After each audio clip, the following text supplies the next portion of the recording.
राधे राधे दोस्तों, आज मैं आपके लिए राधा और श्री कृष्ण के प्रेम गाथाएं लेकर आई हूँ आप लोगों के बीच, जो आपको इस कहानी में पूरी तरह जानने को मिलेंगी। राधा और श्री कृष्ण का प्रेम अमर है। राधा ने श्री कृष्ण से और राधा से निस्वार्थ और आत्म प्रेम किया था। इसी प्रेम का कारण आज श्री कृष्ण के नाम के आगे राधा लगता है। राधा श्री कृष्ण कोई रुक्मणी कृष्ण क्यों नहीं कहता, जबकि रुक्मणी भी तो राधा की तरह प्रेम करती थी। आओ जानते हैं राधा श्री कृष्ण प्रेम की अनसुनी बातें। अन्य पौराणिक कथाओं के अनुसार राधा श्री कृष्ण के 5 वर्ष बड़े थे। राधा ने श्री कृष्ण को पहली बार देखा था जबकि उनकी माँ यशोदा ने उन्हें ओखल से बांध दिया था। उन्हें देखकर राधा बेसुध सी हो गई थी और उनके प्रेम में पड़ गई थी। उन्हें लगता था कि यह किसी पूर्व जन्म का रिश्ता है।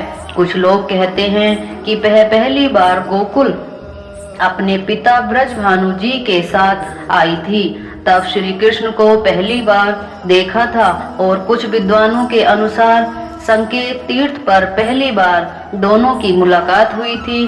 जो भी हो, लेकिन जब राधा ने श्री कृष्ण को देखा, वह उनसे प्रेम में पागल जैसी हो गई थी और श्री कृष्ण भी उन्हें देखकर बावरे हो गए थे। दोनों में प्रेम हो गया था।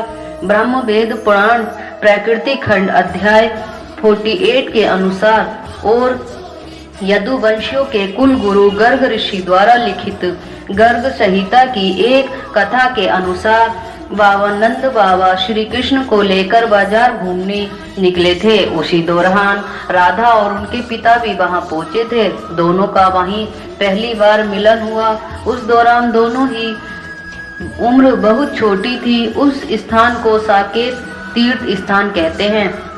संकेत का शाब्दिक अर्थ है पूर्व निर्दिष्ट मिलने का स्थान। मान्यता है कि पिछले जन्म में ही दोनों ने यह तय कर लिया था कि हम इस स्थान पर मिलना है।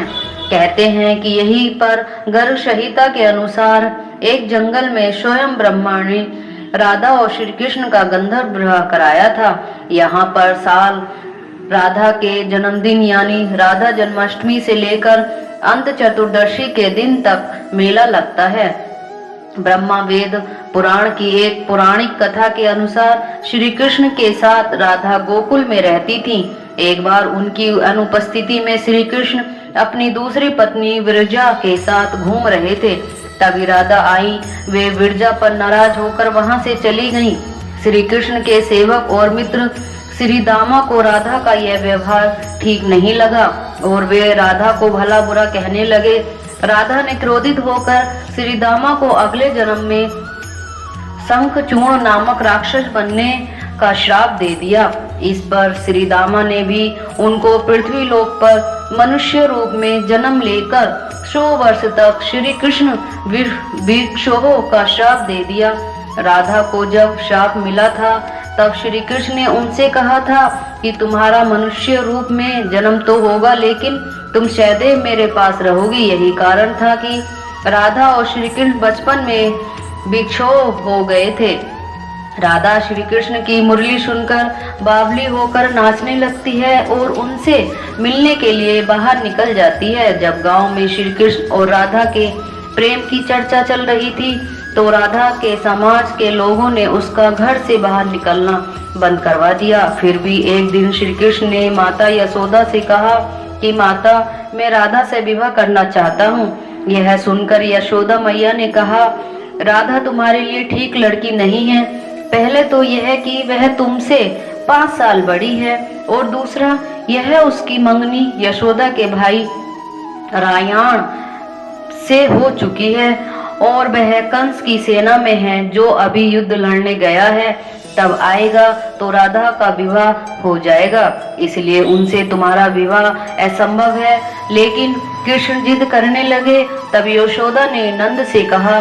श्री कृष्ण ने नंद की बात भी नहीं मानी। गर्ग ऋषि ने श्री कृष्ण को समझाया, तुम्हारा जन्म किसी खास लक्ष्य के लिए हुआ है, इसकी भविष्यवाणी हो चुकी है।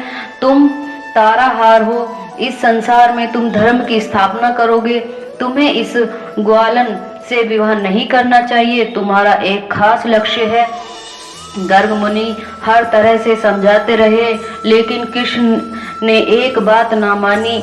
तब गर्ग मुनि उन्हें एकांत में ले जाते हैं और बताते हैं कि तुम्हें यशोदा और नंद के पुत्र नहीं बल्कि देवकी वासुदेव के पुत्र हो, और तुम्हारे माता पिता को कंस ने कारागार में डाल रखा है। यह सुनकर श्री कृष्ण के जीवन की दशा बदल जाती है।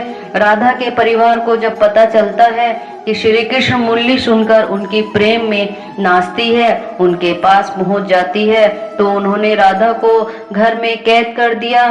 तभी से श्री कृष्ण ने अपने साथियों सहित एक दिन उन्हें रात में कैद से मुक्त कराकर उद्धव और बलराम सहित अन्य सखियों के साथ रात भर नृत्य कराया।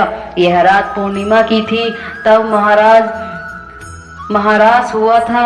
बाद में राधा की मां के कक्ष में गई तो राधा उन्हें वहां सोते हुए मिली। कहते हैं उस वक्त श्री कृष्ण को दो ही चीजें सबसे ज्यादा प्रिय थी, बांसुरी व राधा। श्री कृष्ण की बांसुरी की धुन सुनकर राधा जैसे प्राण ही निकल जाते हैं। कई जन्मों में स्मृतियों को कुरेदने वाले प्रयास होता है और वह श्री कृष्ण की तरफ खींची चली जाती है। श्री भगवान श्री कृष्ण के पास एक मुरली थी जिन्हें राधा को छोड़कर मथुरा जाने से पहले दे दी थी। राधा ने उसी मुरली को बहुत ही संभाल कर रखा था और तब भी उन्हें श्री कृष्ण की याद आती तो यह मुरली बजा लेती थी। श्री कृष्ण उनकी याद में मोर पंख लगाते हैं और वैजंती माला पहनते हैं। श्री कृष्ण को मोर पंख तब मिला था जब वे राधा के उपवन में उनके साथ नृत्य कर रहे। मोर का पंख नीचे गिर गया था तो उन्हें उसे उठाकर अपने सिर पर धारण कर लिया और राधा ने नृत्य करने से पहले श्री कृष्ण को वैजंती माला पहनाई थी।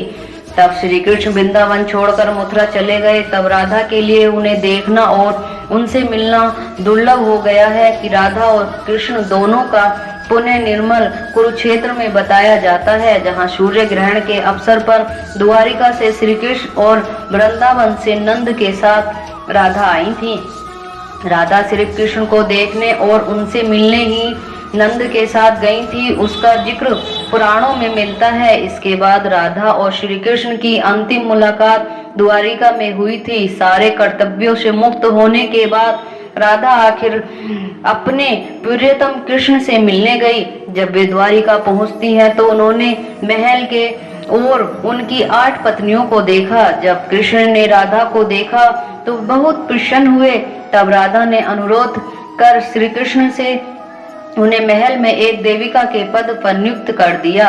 कहते हैं वहीं पर राधा महल से जुड़े कार्य देखती हैं और मौका मिलते ही श्री कृष्ण के दर्शन कर लेती हैं। एक दिन उदास होकर राधा ने महल से दूर जाना तय कर लिया। कहते हैं कि राधा एक जंगल में गांव में रहती थी। धीरे धीरे समय बीता और राधा बिल्कुल अकेली और कमजोर हो गई। उस वक्त भगवान श्री कृष्ण की याद सताने लगी। आखिर समय में भगवान श्री कृष्ण उनके सामने आए। भगवान श्री कृष्ण ने राधा से कहा वे उनसे कुछ मांग ले, लेकिन राधा ने मना कर दिया। कृष्ण के दोबारा अनुरोध करने पर राधा ने कहा कि वे आखिरी बार मुझे बांसुरी बजाते देखना चाहती हैं और सुनना चाहती हैं। श्री कृष्ण ने बांसुरी ली और बेहद सुरीली धुन में बजाने लगे। श्री कृष्ण ने दिन रात बांसुरी बजाई। बांसुरी की धुन सुनते सुनते एक दिन राधा ने अपने शरीर का त्याग कर दिया।